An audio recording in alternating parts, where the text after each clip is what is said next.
বাংলাদেশের ওয়ার্কার্স পার্টির সভাপতি ও সাবেক মন্ত্রী রাশেদ খান মেননকে গ্রেপ্তার করেছেন আইন শৃঙ্খলা রক্ষা বাহিনীর সদস্যরা। বৃহস্পতিবার 22 আগস্ট বিকেলে রাজধানীর বনানীর বাসা থেকে আটক হন আওয়ামী লীগ নেতৃত্বাধীন 14 দলের এ নেতা।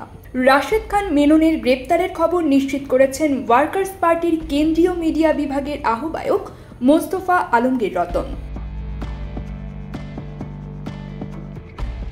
গত 5 আগস্ট ছাত্র জনতার তীব্র গণ আন্দোলনের মুখে প্রধানমন্ত্রীর পদ থেকে পদত্যাগ করে দেশ ছাড়েন আওয়ামী লীগ সভাপতি শেখ হাসিনা। এর মাধ্যমে তার 15.5 বছরের শাসনের অবসান হয়। তিনি বর্তমানে ভারতে অবস্থান করছেন। সরকারের পতনের পর শেখ হাসিনা সহ সাবেক মন্ত্রী, প্রতিমন্ত্রী ও আওয়ামী লীগ নেতাকর্মীদের নামে বেশ কয়েকটি হত্যা মামলা হয়েছে। 14 দল নেতা রাশেদ খান মেনন ও জাতীয় সমাজতান্ত্রিক দলের সভাপতি হাসানুল হক ইনুর নামেও হত্যা মামলা হয়েছে। আন্তর্জাতিক অপরাধ ট্রাইব্যুনালেও সাবেক প্রধানমন্ত্রী শেখ হাসিনা ও তার মন্ত্রিসভা সদস্যদের নামে গণহত্যার অভিযোগ করা হয়েছে।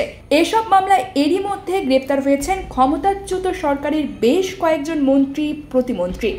এর মধ্যে আছেন আওয়ামী লীগের যুগ্ম সাধারণ সম্পাদক ও সাবেক সমাজ কল্যাণ মন্ত্রী দীপু মনি, সাবেক আইনমন্ত্রী আনিসুল হক, সাবেক প্রধানমন্ত্রীর উপদেষ্টা সালমান এফ রহমান, সাবেক ডেপুটি স্পিকার শামসুল হক টুকু এবং সাবেক প্রতিমন্ত্রী জুনায়েদ আহমেদ পলক ও সাবেক উপমন্ত্রী আরিফ খান জয়।